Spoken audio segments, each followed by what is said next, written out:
আমার এক মহব্বতের ছেলে ফেনী বাড়ি, ও আমার মাদ্রাসায় স্কুলের ছেলে 3 দিনের কোর্স করছিল।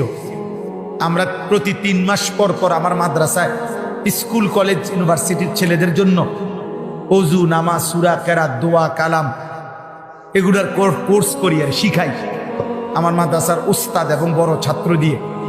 এই মাসেও হয়েছে, আগস্ট মাসেও হয়েছে।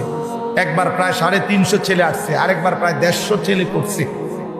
তো এর মধ্যে প্রথমবারে একটা ছেলে আমাদের এখানে অজু নামাজ শিখছে, বাড়িতে অসুস্থ হয়েছে, তার লিভারের সমস্যা হয়েছে। ছেলেটা মৃত্যুর 3-4 দিন আগে বারবার তার মারে বলতো, মা হাসলেও মরে যাবেন, কাঁদলেও মরে যাবেন, সুখে থাকলেও মরে যাবেন, দুঃখে থাকলেও মরে যাবেন। মা তারে জিগাইছে, তুই এই কথা কই পাইলা? পরে আমার নাম বলছে, হুজুরে এটা বারবার কয়, সুখে থাকলেও মরে যাবা, দুঃখে থাকলেও মরে যাবা, হাসলেও মরে যাবা, কাঁদলেও মরে যাবা। এই 3 দিন পরে ছেলেটা মারা গেছে। ওই মা তার বন্ধুদেরকে দিয়া আমার কাছে খবর পাঠাইছে যে হুজুরে বললেন আমার সন্তান মৃত্যুর আগে বারবার হুজুরের নাম বলছে, আমার নাম। আমি পরে কয়দিন আগে গিয়া ওর আলাদা গিয়ে আমি তার কবর জিয়ারত করে আসছি। নিজে মাহফিলে যাওয়ার আগে দুপুরবেলা গিয়া আগে তার কবর জিয়ারত করছি, এরপরে আমি মাহফিলে গেছি।